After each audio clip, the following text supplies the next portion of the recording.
Bonjour et bienvenue pour une nouvelle vidéo pour vous présenter cette fois-ci encore une figurine de la collection Sega Jaya Luminasta avec le personnage cette fois-ci de Shampoo. Sur la précédente vidéo j'ai ouvert celle de Ranma et une semaine avant j'avais ouvert je crois à peu près celle de Ranma garçon ici présente derrière.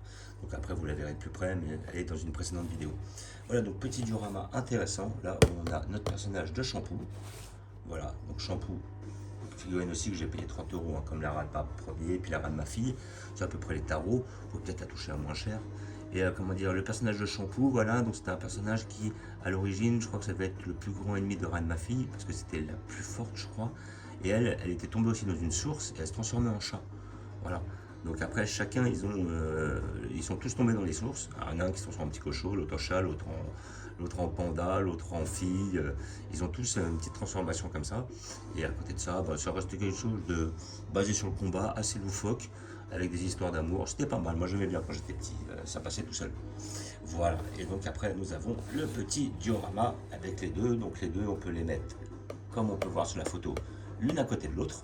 Voilà, c'est pas mal. Tout comme on peut les mettre l'une face à l'autre, comme on peut voir. Donc face à l'autre, moi j'aime bien, parce que là on les voit, c'est en position de combat, mais après si on veut bien les voir, hop, on peut les mettre comme ça, et puis après on peut changer de temps en temps. J'aime bien les deux, mais comment dire, je préfère quand même face à face. Donc nous allons l'ouvrir pour voir ce que ça donne.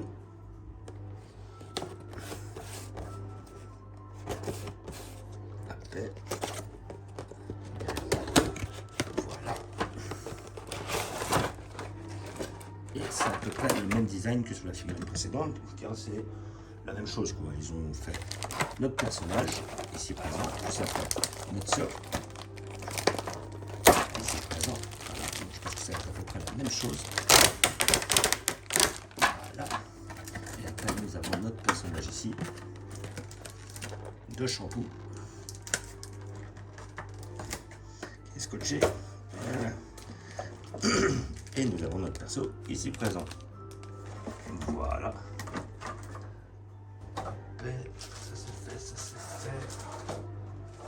Ça c'est bon. Et hop, donc nous allons l'ouvrir pour voir ce que ça donne. Le personnage Shampoo a l'air d'être très belle. Elle est très belle, très jolie figurine, très jolie fille. Franchement, elle est belle, bien faite comme tout. Cheveux violets, effectivement, très bien. La tenue était toujours en petite tenue comme ça, genre mini-jupe ou je sais pas ce que c'était, ou une chemise courte. Elle était tout le temps habillée pareil quasiment. Et après, nous avons notre socle en deux parties avec la rambarde qui j'espère s'emboîtera un peu plus facilement que la précédente. Et c'est à peu près le même design que sur la figurine précédente. Voilà. Nous avons notre petit machin là avec le panda, une petite barrière. Et puis j'espère que ça va rentrer cette fois-là plus facilement. Je vais tester ça. Peut-être sera plus simple. Et peut-être que non. Alors, comment ça se met? Est-ce que c'est comme ça? C'est plutôt comme ça, de l'autre côté. Et bah franchement, celle-là, elle se met toute seule. L'autre, j'ai galéré.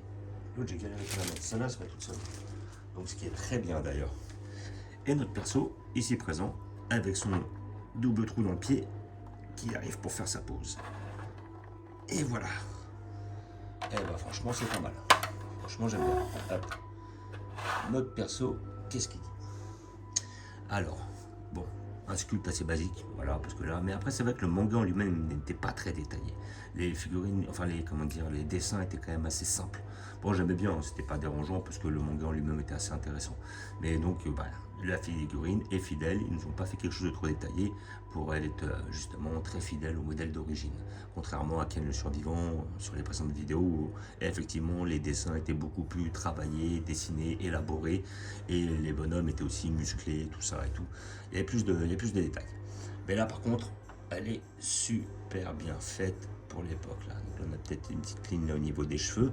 Bon, après c'est vrai qu'ils ont dû faire la figurine en plusieurs fois là, qu'ils ont dû coller. On va regarder, voilà, on a une petite ligne, mais bon après c'est pas vraiment dérangeant, ça peut passer pour une ligne de cheveux. Notre petit socle qui est toujours très bien fait, là avec notre petit terrain en briques, plus notre petite rambarde rouge. Et après le personnage en lui-même est très bien fait. Franchement elle est belle comme tout là, rien à dire. La petite pose, comme à l'ancienne, genre pose kung fu, et après Là, nous avons notre perso, les cheveux sont bien faits, bien réalisés. Bon, c'est vrai qu'après, il y a un effet de plastique évidemment, parce que peut-être que ça aurait mérité un petit peu plus de finition sur le produit, un petit peu plus de couleur, de... Voilà. Alors après, le sculpte, il n'y a pas besoin de réellement travailler plus, parce que les dessins étaient assez simplistes. Mais on aurait pu mettre quelques effets qui auraient pu donner un peu plus de profondeur. Voilà.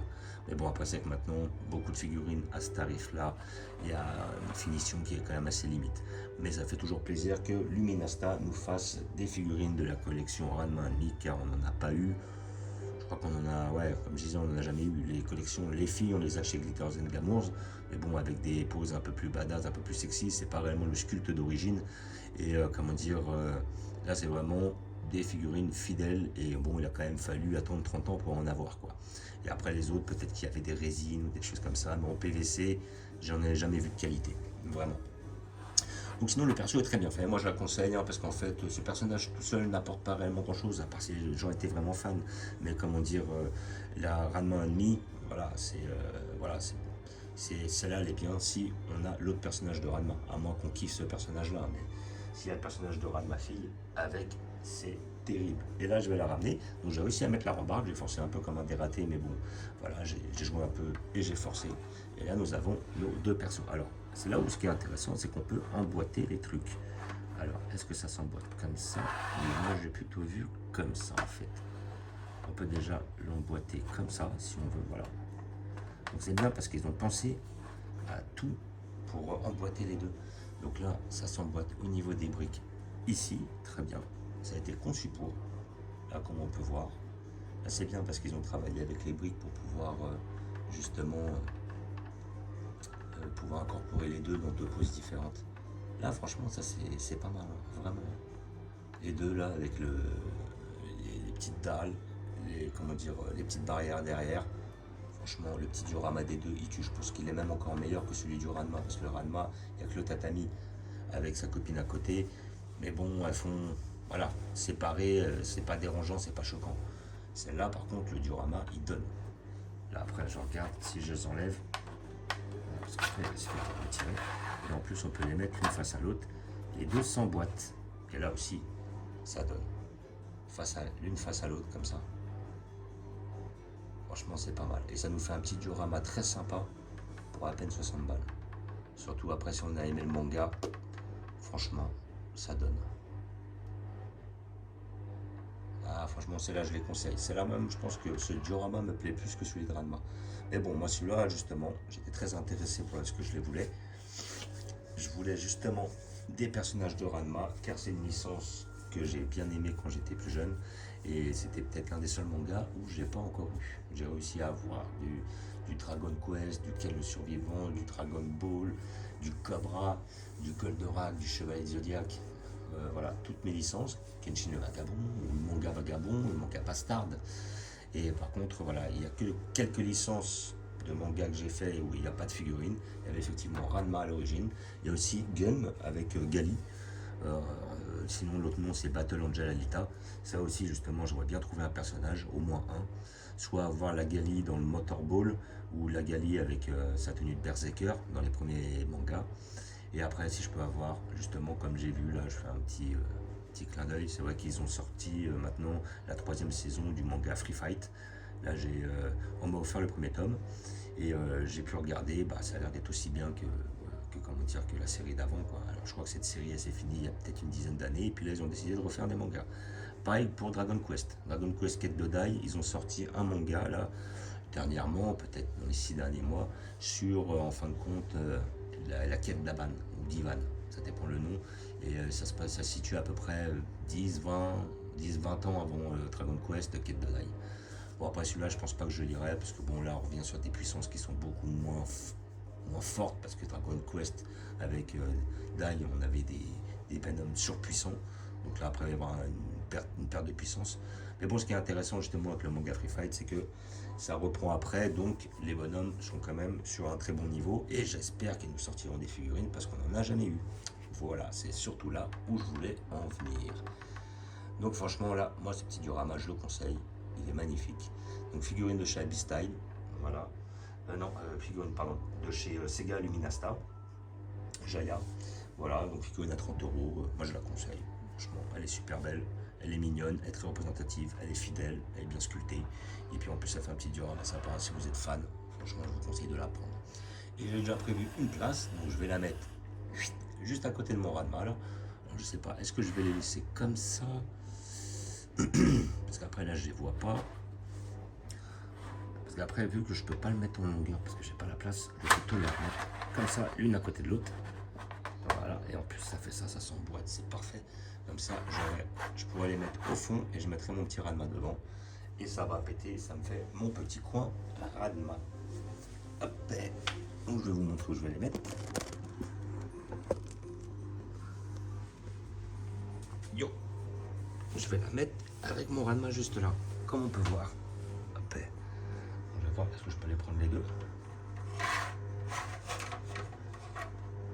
Oui, allez, ça va passer. On prie et ça passe.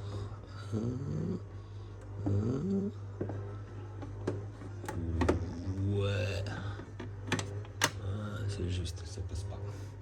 Ça passe pas, mais on est à 1 cm ou 2, donc je vais devoir pousser un peu les figurines pour pouvoir les mettre. Alors je vais voir. Celle-là, je la pousse, celle-là, je la pousse, celle-là, je la pousse, lui, je le pousse. Voilà. Et après, on va essayer, sinon je fais ça, je fais ça. Et voilà. De toute façon, après, je vais les remettre sans ça, c'est pas grave. Puis celle-là, je vais la mettre là pour l'instant. De toute façon, je vais devoir les réagencer là. Je vais forcément réagencer mes personnages de Kenshin parce que il va falloir que je trouve le bon délire. Voilà. Et donc là, hop, et lui, hop, voilà, comme ça on a les deux. C'est nickel. Alors lui, je vais essayer de pas le faire gâcher la vision. Voilà. Là, on a nos 3 protagonistes. Et après, je verrai. Lui, peut-être que je vais le... Ouais, lui, je vais le laisser dans le coin, comme ça, il est mignon. Quoi. Voilà. Je vais le foutre comme ça on le voit comme ça. Et puis, on voit les deux petites derrière. Voilà. Et franchement, le petit diorama des deux, il est pas mal. Est-ce que je peux peut-être les resserrer un peu? Non, c'est comme ça. Bon, bah c'est très bien, ça fait le taf. Franchement, c'est bien fait, c'est nickel. Voilà, on a notre petit quartier raz-de-marée. Donc comme d'habitude, je vous fais un petit visu de la collection. Bah là, je vais les remettre en place, les Kenshin. Je vais trouver un arrangement ou un agencement qui va m'aider. Après, ouais, je vais retravailler là-dessus. Hop, notre petite collection Street Fighter, comme d'hab. Notre collection Dragon Quest. Voilà, des belles pièces. Là, notre petit tronc commun avec du Cobra, du Vagabond, du Bastard, du Ken le Survivant, du Olivier Tom, du Nicky Larson. Pour retrouver du Goldorak, encore du Ken et du Chevalier Zodiac. Voilà. Donc, comme d'habitude, je vous remercie d'avoir regardé. Je vous dis à bientôt. N'hésitez pas à vous abonner ou à mettre des pouces. Et je vous dis ciao.